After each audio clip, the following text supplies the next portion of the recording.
Conectando. Conexão Segura, o podcast da E7 Brasil, que é a sua ligação direta com o mundo da segurança cibernética. Bem-vindos e bem-vindas ao Conexão Segura, o podcast da E7 Brasil, que é a sua ligação direta com o mundo da segurança cibernética. Meu nome é Júlia Biagini, eu sou analista de comunicação e hoje eu estou aqui acompanhada pelo Francisco Camurça, que é editor do portal LV Security. Hoje a gente vai falar sobre um tema muito interessante e também teremos um convidado super especial. Você quer contar mais sobre isso, Fran?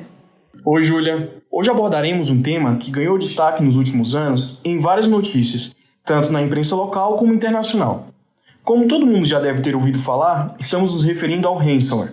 Para aquelas pessoas que não conhecem a ameaça, o ransomware é um tipo de malware que compromete o computador da vítima, sequestra suas informações e exige o pagamento de um resgate para recuperar os dados. Então, o que nós vamos fazer hoje é tentar entender por que esse tipo de ameaça se tornou tão perigosa para as empresas, especialmente desde o início da pandemia. Também vamos ficar por dentro do atual status do ransomware, o que o usuário pode fazer ao ser vítima e como é possível evitá-lo. Sem dúvida, o ransomware se tornou uma das ameaças mais perigosas dos últimos tempos. Então, para entendermos bem do que estamos falando, a gente vai conversar com o Daniel Barbosa, que é pesquisador e especialista em cibersegurança da E7 Brasil. Ele vai contar um pouco o que está acontecendo com o ransomware e também explicar as razões por trás do seu crescimento, que é uma coisa que tem gerado bastante preocupação em empresas de todos os tamanhos ao redor do mundo. Para mais informações sobre o episódio de hoje, acesse o nosso site e7.com.br. Para saber mais sobre cibersegurança, acesse nosso blog welivesecurity.com.br. Conexão Segura, o podcast da E7 Brasil, que é a sua ligação direta com o mundo da segurança cibernética. Oi, Daniel. Seja bem-vindo ao nosso podcast Conexão Segura. Como já falamos, o tema de hoje é o ransomware. E você vai nos ajudar a entender um pouco mais sobre essa ameaça. Para começar, você pode nos explicar o que aconteceu com o ransomware em 2021 e por que se fala tanto dessa ameaça cibernética? Oi, Fran. Oi, Júlia. E aí, pessoal? Tudo bem? Bom, a gente falou bastante de ransomware nos últimos anos, foi só 2021, mas a gente deu uma intensificada boa em 2021, porque nós temos percebido que a probabilidade de um ataque de ransomware e o impacto que ele causa estão cada vez maiores. Então, isso aliado ao fato de que todas as famílias praticamente de ransomware estão inserindo novos recursos dentro do ataque, e isso vai tornando ele cada vez mais perigoso, né? A gente tem aí o caso das lojas Renner, do Tesouro Nacional, que a gente teve ataques aí muito famosos, discutidos aqui no Brasil, fora os ataques que a gente tem no cenário global. Então, esse conjunto de coisas tem nos feito falar bastante sobre ransomware para alertar o pessoal, né, ficar cada vez mais atento aí sobre esse tipo de ameaça. Algo que ficou bem evidente com os ataques a infraestruturas críticas ou empresas importantes foram as consequências que esse tipo de ataque podem ter na sociedade. Foi o ataque à petrolífera Colonial Pipeline nos Estados Unidos, que colocou em xeque o abastecimento de combustível para grande parte do país, e inclusive ameaçou causar um aumento no valor do combustível em decorrência do incidente. O que você pode contar para a gente sobre isso? Esse ataque em específico, né, diversos outros também, mas esse é um que ilustra bastante o que nós temos percebido aqui no laboratório, que é uma quantidade bem menor de detecções de ameaças de ransomware e uma quantidade muito grande de famílias. Quer dizer que os criminosos estão ficando cada vez mais assertivos em conseguir comprometer um ambiente sem ser detectados, e a quantidade de criminosos praticando esse tipo de crime está aumentando muito. Então, por isso que a gente vê um declínio na curva de detecção e um aumento no número de casos, como nós temos visto aí, inclusive dessa Colonial Pipeline aí, que foi também bem famoso fora. E é um dos ataques mais rentáveis atualmente, né? O que tem movido a indústria do cybercrime basicamente é o ransomware. Ele está movimentando aí bilhões de dólares por ano, e ele está sendo realmente usado como uma arma para manipular a economia, né? Se você ataca uma empresa de abastecimento de energia elétrica, você causa uma flutuação no preço. Se você ataca uma empresa de oleoduto, como foi esse caso da pipeline, afeta o preço dos combustíveis. Então, está quase sendo usado como uma, entre aspas, né, arma para mudar parâmetros da economia de determinado local. É realmente muito perigoso. Daniel, o ransomware começou a ganhar destaque mundial desde 2017, depois do famoso caso do WannaCry. E de lá para cá, podemos perceber várias mudanças nesse cenário. O que tem acontecido com essa ameaça nos últimos anos, principalmente desde 2020, com o início da pandemia? Foi o boom do WannaCry, que começou a se propagar, teve notícia no mundo inteiro aí que ransomware pegava até, criptografava até as lojinhas de esquina aí, quitanda, todos os estabelecimentos estavam sofrendo com isso aí por ser uma vulnerabilidade muito ampla, né, muito fácil de explorar também. Então, nisso aí a gente já vê, porque as nossas detecções também apontam que já estava havendo um declínio no número de detecções e ainda assim teve esse boom com todo mundo sendo infectado. Isso aí é um ótimo exemplo. Por quê? Quando você explora uma vulnerabilidade, dependendo do tipo de vulnerabilidade, é claro, ela não é detectada dependendo do que está no ambiente da vítima. Então ela passa desapercebida, só que ainda assim causa o estrago. Esse aí é um excelente exemplo. E como eu disse, né, a partir de 2017 nós já vimos também a inserção de diversas ferramentas dentro do ransomware. Ele não é mais só criptografia e pronto. Então a gente tem a adição do doxing, que é o mais perigoso de todos, na minha opinião. Os ransomwares também estão aplicando o DDoS, fazendo cold calls, principalmente fora do Brasil. Aqui no Brasil ainda não vi grupos atacando, utilizando cold calls para chantagem. Print bombing, que aí sim é presente em todos os países, né? Não só fora do Brasil, mas principalmente o doxing, porque é o que mais mexe com a economia atualmente. O doxing, para quem não sabe, é a extração de informações do ambiente para uma chantagem posterior. Então, deixa a empresa refém aí de 3 formas praticamente, né? Então, você tem esse cenário se piorando cada vez mais, também devido à crise sanitária que a gente está vivendo, e esse aumento na curva que está bem exponencial. Muito interessante. E assim, conectando com a pergunta que o Francisco fez, esse aumento na atividade do ransomware é consequência apenas da pandemia e do teletrabalho, ou também é uma coisa independente desse cenário? Existem outros elementos que podem contribuir com a situação atual do ransomware? Olha, ele não é exclusivo da pandemia não, mas com certeza ele foi potencializado, né? A pandemia fez com que todo mundo mudasse muito a forma de pensar em trabalho, querendo ou não em casa, todo mundo fica um pouco mais à vontade, todo mundo se preocupa um pouco menos, em teoria, né, com aquilo que está vendo. Então, a pandemia meio que trouxe essa migração insegura de comportamento e também trouxe, até um bom paralelo, trouxe também essa migração insegura de serviços que antes estavam só dentro da empresa para a nuvem, né? O que nós mais vimos aí, infelizmente, foram empresas colocando os servidores na nuvem para que não parassem suas operações, todo mundo precisa faturar, né? Mas fazendo isso de uma forma muito rápida, muito crua, né? Você coloca um servidor a toque de caixa na internet, coloca de qualquer jeito para que o pessoal consiga continuar trabalhando, só que sem se preocupar com segurança da informação para esse servidor, ele acaba se tornando um ponto de entrada muito provável para os criminosos, né? A gente vê aí os ataques de Remote Desktop, o RDP, 56 bilhões de tentativas de brute force desde o início da pandemia. Os nossos sistemas detectaram isso daí.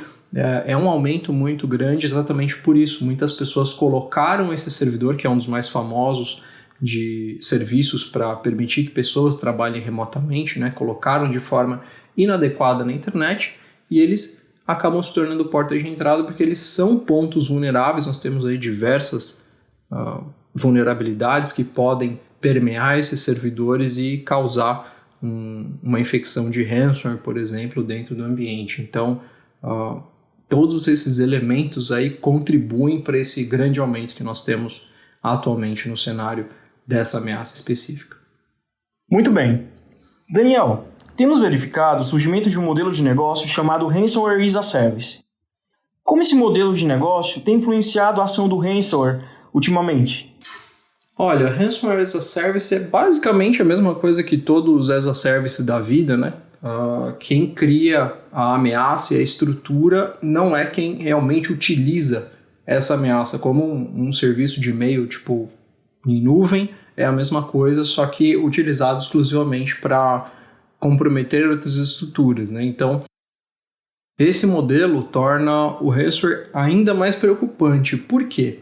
Quando você tem grupos especializados atacando, já é bem ruim, né? Já é bem preocupante para todos os cenários, só que quando você vende ele como serviço, você tem que se preocupar com pessoas inexperientes, por exemplo, um funcionário insatisfeito de dentro da sua empresa, que apenas quer prejudicar. Então você não vai se preocupar só com o perímetro, por exemplo, você não vai se preocupar só com coisas que vão passar pelas suas ferramentas de segurança, que normalmente são posicionadas mais na borda, né? Você não vai se preocupar só com isso, você tem que se preocupar com qualquer pessoa dentro da sua empresa que possa ser um criminoso em potencial. Então você tem que olhar para bem mais lugares para conseguir se proteger do ransomware as a service, exatamente por isso. A pessoa que contrata, o criminoso que contrata, normalmente não tem experiência para fazer um ataque de ransomware por si só.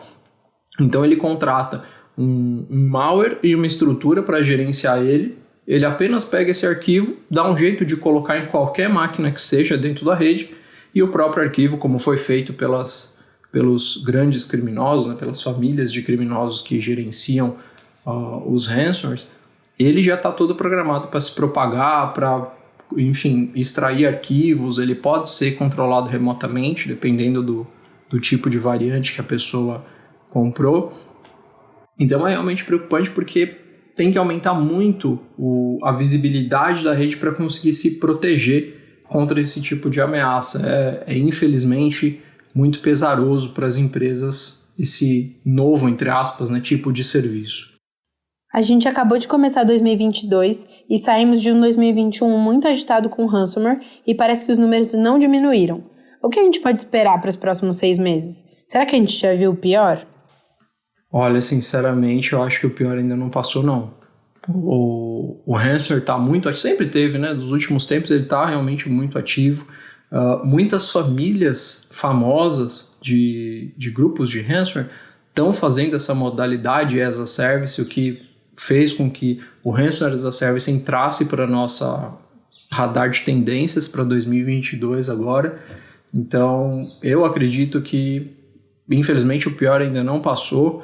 Essas características que basicamente o mundo inteiro adotou, né, de trabalho híbrido, de trabalhar um pouquinho no escritório, trabalhar um pouquinho em casa, é uma das questões que eu acredito que também vai trazer bastante problema de segurança, também referente a ransomware, porque essa modalidade, essa virada de chave de comportamento seguro, enquanto pessoas mesmo, né? Como eu disse, quando a gente está em casa, normalmente a gente relaxa um pouco mais quanto a medidas de segurança. Esse modelo híbrido eu acredito que ainda vai trazer muito problema referente a isso. Então um eventual e-mail, um eventual arquivo recebido, um eventual link que se encontra na internet vai ser tratado com um pouco menos de critério, muito provavelmente vai ser tratado com um pouco menos de critério, e pode permitir que ameaças como ransomware permeiem mais fácil os ambientes, que na verdade, se a pessoa estiver em casa, não vai ter um ambiente protetivo em volta dela, né? Se ela tiver que muito o próprio computador da empresa protegido, já vai ser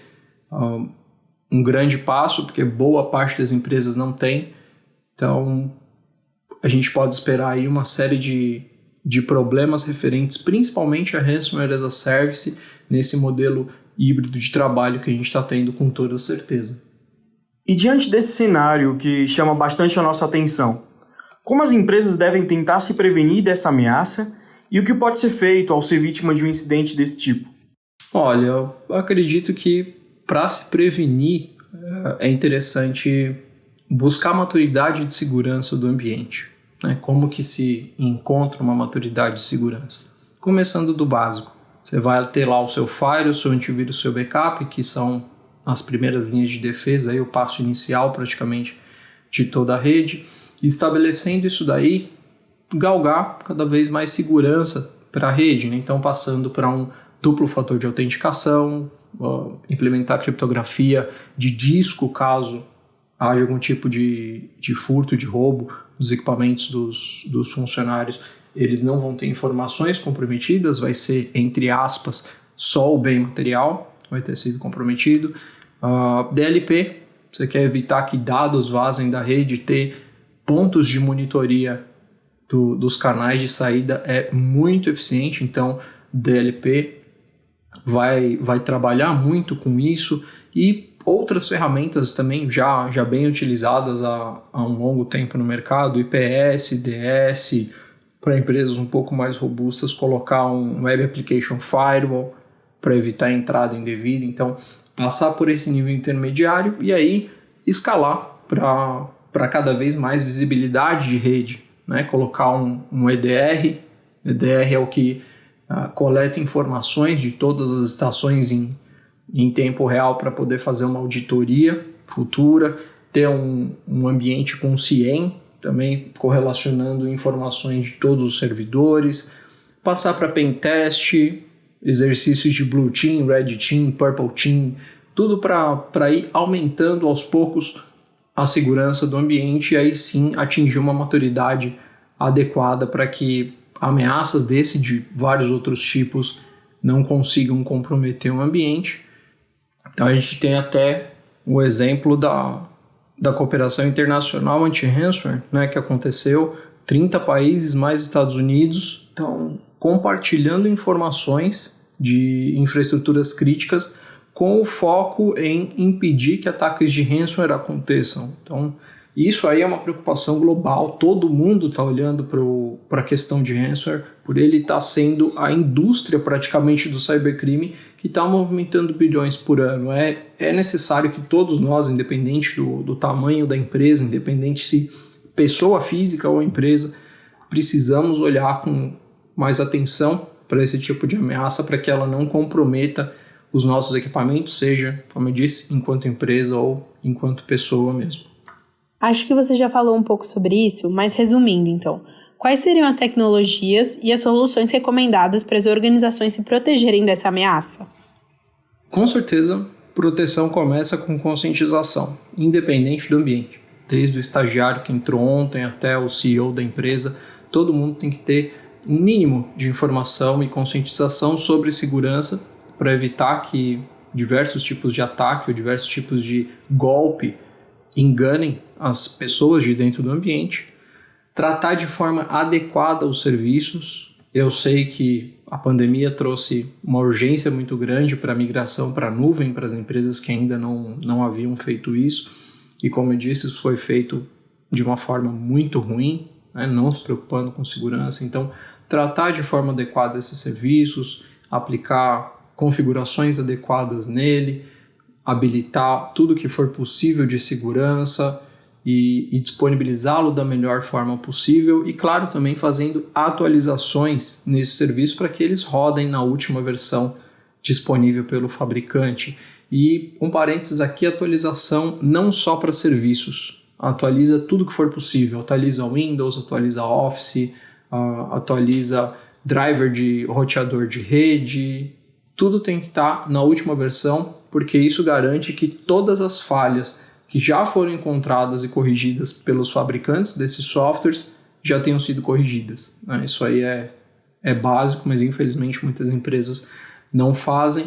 E claro, proteção do ambiente, né? Não dá para só trabalhar com boas práticas, é necessário impor proteções da melhor forma possível. Então, antivírus, soluções de proteção como IDR, coisas que deem visibilidade da rede, firewall, IPS, DS, tudo que você puder utilizar para proteger esse ambiente, utilize sem sombra de dúvida. E, entre aspas, por fim, resposta a incidentes, porque incidentes vão acontecer. Pode ser uma falha de energia elétrica, pode ser realmente um ataque de ransomware, tudo é incidente. Então, saber e treinar como lidar com tudo isso que pode acontecer vai fazer com que qualquer ambiente seja mais saudável, independente do tamanho da empresa. Muito obrigada por todas as informações que você acabou de dar pra gente, Daniel. Eu acho que elas são incríveis para entendermos o cenário e a magnitude do ransomware e também as consequências dele. principalmente as formas de prevenção e as soluções no caso de sermos vítima dessa ameaça. Então, lembrando a todo mundo que está nos escutando que você pode ler as notícias sobre a ameaça e também o panorama da segurança cibernética lá no nosso site, o www.welivesecurity.com.br. Antes de encerrarmos esta edição do nosso podcast Conexão Segura, convidamos você a nos seguir em nossas redes sociais. Você pode nos encontrar como @E7BR no Instagram, E7 no Facebook e como E7 Brasil no LinkedIn. Obrigado por estar aí, do outro lado, e se juntar a nós nesse momento. Vemos você no próximo episódio do Conexão Segura, o podcast da E7 Brasil, que é a sua ligação direta com o mundo da segurança cibernética.